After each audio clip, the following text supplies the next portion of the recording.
At this time, it's my honor to introduce Mrs. Channary Bill. Channary was among the very few who survived the Khmer Rouge in Cambodia. Most of her family was killed or died by starvation and sickness.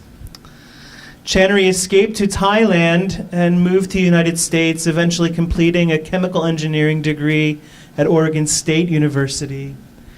She was adopted into a Cambodian family in Oregon, which helped her adjust to life in the United States. She's the president of the Santa Clara County Cambodian Women's Association, which seeks to empower women and their families by providing community education, including workshops and outreach to create a safe and happy environment to live in, while also promoting the preservation of Cambodian art and culture within the community. It's my great honor to introduce Mrs. Channary Bill.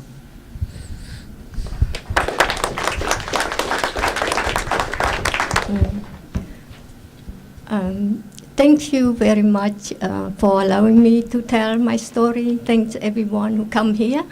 Let's make this occasion not to be very sad and kind of gloomy.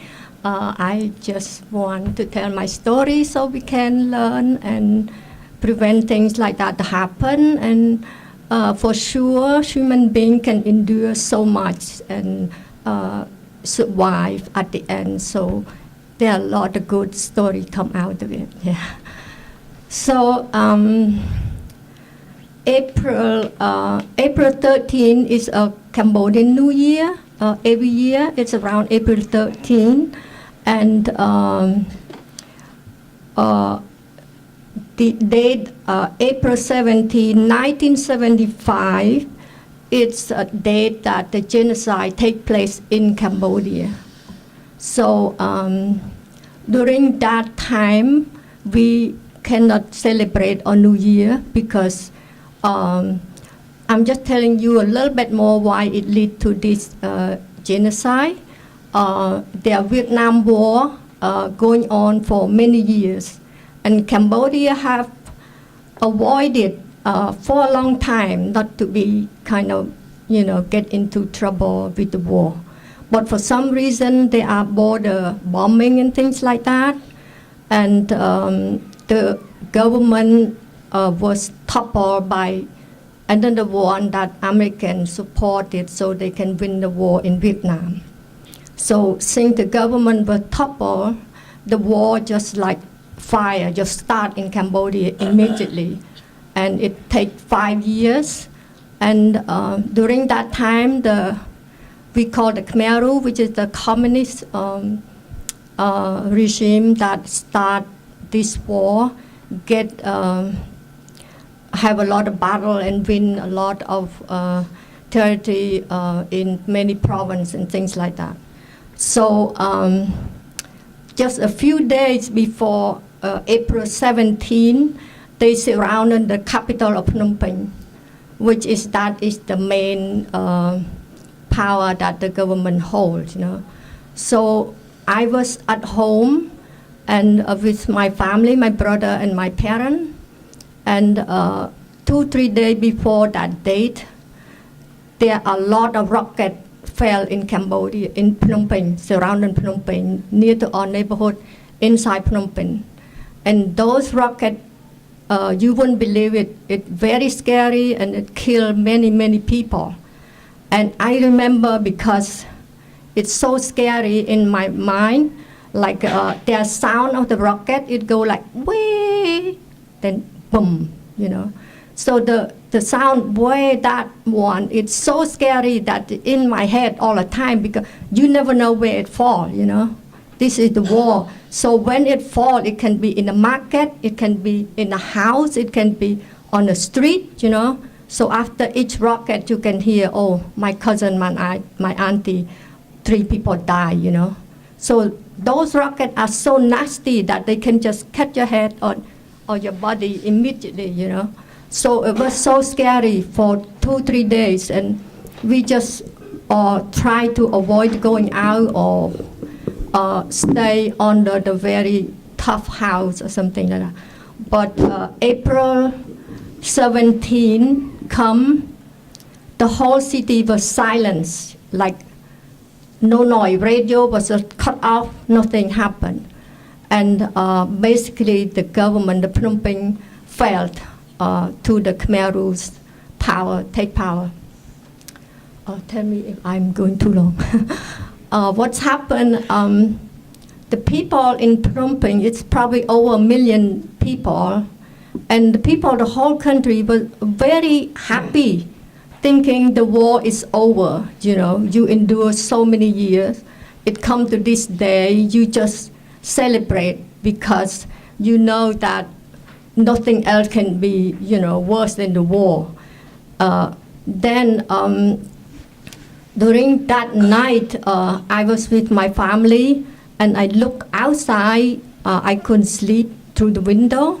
I saw people moving along the street and talking something, and they moving with cart, with belonging, with car, with lot of stuff, So I just wondering what are they going, where they doing, So we just thinking that the morning come, we just go out and celebrate our peace and, come to our country. But when we woke up, there are Khmer Rouge army at the door, front door, with gun, and say, take your belonging and get out, We cleaned the city only a few days. And we didn't have time, we just grabbed basically food and family and something like that. And then we realized that was happened in the night. Everyone moved out with the gunpoint, And imagine 1 million people in a city, and the heat is like 90 degrees, nearly 100 degrees, and you had to get out like a few more roads to get out, So there are people who, even in hostel, they force them to get out too. If you cannot get out, they just shoot you, So we got out along very small road, and we come out, and I look at my parents, I said, probably very bad news for us, This is not good happening. And they said, okay, 2 more days, then you can go back. But the thing didn't happen, because after 3-4 days, they said, go further, keep going, Then we keep moving, and during that time, the food, everything low, and we come and we see that we had to cross the river, Mekong River, very big, large river, and we come out and we said, you have to cross that river to the other side, and we get a big boat, helping by some relative there, and when we rowed boat across the river, I saw a lot of corpse or dead people floating opposite way to my boat that going, And people come back opposite direction and tell us, why you going there? It's not good, there are a lot of killing. And then my parents told them, we cannot go the other way because they have a gun and will kill us, you cannot go. So we had to go that way, So we crossed the river, and I come to stay with my auntie, and she lived there for a while, so she get better treatment than me. And we have, my auntie have, like relative have some, rank, or they have some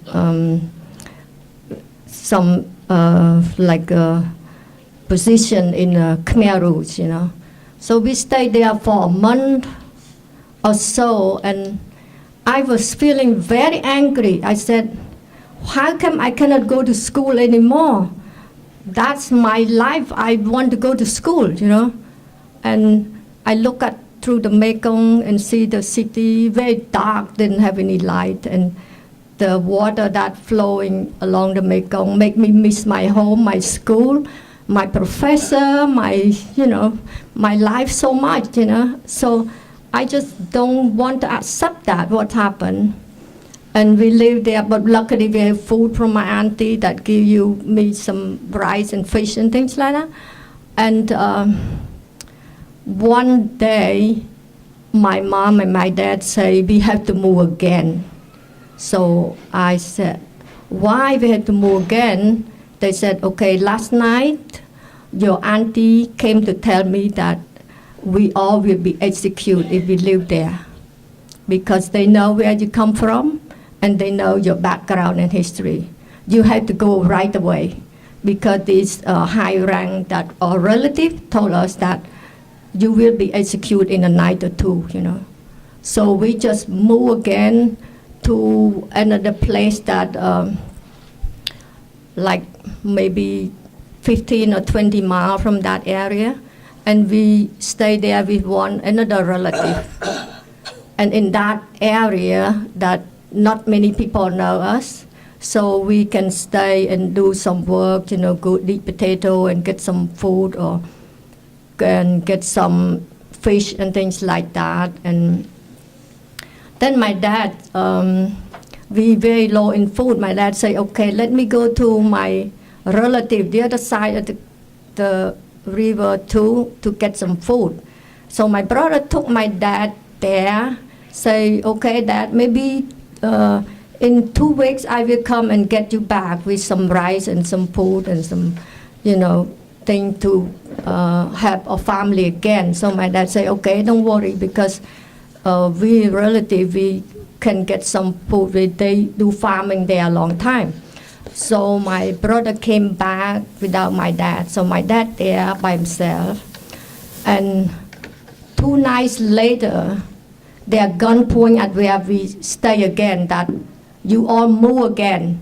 This time we ship you on a boat along in the Mekong River. And my mom and my family say, how about our dad? You know, he's not with us. They say, there is no excuse, you have to move or you be executed or happen again. So we go on a boat, and they put us on a train, and they take us on ox cart, go to like the north, like Battambang area, which is the area with a lot of forest and tree and things like that. But we never know that place before. Like, no, I never traveled there. So from that point of view, nobody knows us, and we can say our background or history, whatever we say, and we realize that we have to hide what our background now, you know, from now on. And then we live there. They ship a lot, and in bus, in train, in everything. Some they put at the mountain, the area, they just spread people everywhere. And I live there, and they start to group people in group, like young people, teenager go in a group, small children in a group, wife group too. Then they start like a labor camp start, you know, working. And you have not seen, you know, your parent for many, many months. So I'm just telling you kind of shortcut, because the daily life, the work in a labor camp, you know, how it feel like.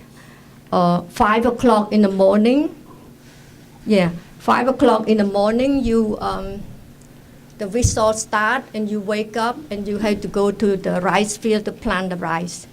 And you walk there, no matter condition, like a very flooded place, you know. So you have to plant rice for them. And by lunchtime, they give you like a spoon of rice, with very liquid rice, you know, to eat and work again. And after that, every night they hold a meeting, like you at 7 o'clock after, you criticize each other. Who's do job so slow, who is pretending to be sick, and who is against Angkar, they say, you know, talk against Angkar.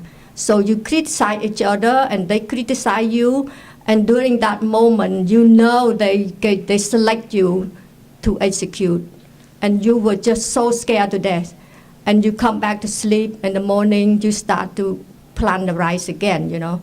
And the rice field is not easy in the mud, and there are a lot of leech, leech that swimming everywhere, and how much scary, you know. And you have to do it. And if you slow, they observe that you work slow, and they said probably it's not worth keeping you, you know, like that. And at night, you know, the execution go on all the time because, you know, some of the neighbor, they come and remove some person and the body is gone, you know. So this is happen, and it's on top of that, after you do all this labor, you're not allowed to harvest it. When harvest come, they come and remove all of your crops and things that you work. So then you become starved and so hungry all the time, you know. You think hungry if you don't eat 1 or 2 meals. I did not eat for months and months. So I was so hungry, I'm so skinny and still have to work, you know. I think these people are crazy. If they want us to work, why didn't give us food, you know? Keep thinking like that. And so starvation that I experienced, it's unbelievable, you know, because you lost all your meat and thing, you know, you have only bone, then your mind dream about food every night. So I dream that I'm eating something also good and think, then I wake up, I have nothing, you know. So many nights, it's like a repellent, your brain have to work that way. So it up to the point I was almost dying because I cannot get up. I was so weak, you know. Then that is the real starvation that you have to believe. And there are the next street, you know, they call different District 3 or something. People dying along the road. People die in front of the house, and you can feel like that village is just like quiet. There's no noise. Basically, they just die of starvation. So that question, I thought that why they want us to work and don't give us food? What is going on? And later on, I only make conclusion that they just want to kill you all, you know. Basically, they didn't care. And because I have maybe only 1 minute left or something, you know. In 1979, Vietnamese invade Cambodia, and that time they lost control of the population. That's how I escaped out of Cambodia. And I escaped to Thailand. And there one long part of my story, how I escaped out of Cambodia. And I escaped alone because my family didn't want to come out. There too much fighting and landmine and gun and things. The chance that you dying is just so high, you know. So, but to me, to make decision to escape out of Cambodia, it was so big that I couldn't sleep for months because the idea of stay or going, it bothered me too much, you know. So there one day I said, I'm going. And I feel so happy and released that I decided that I'm just leaving this country who didn't give me school, there's no hope and no freedom, nothing. How can I live like that, you know? So my decision to leave Cambodia alone is that if I die a long way during my escape, it's fine. I have no regret because it's not worth living, you know. So I made a journey out of Cambodia to Thailand. Is that my time's up? It's okay. Thank you.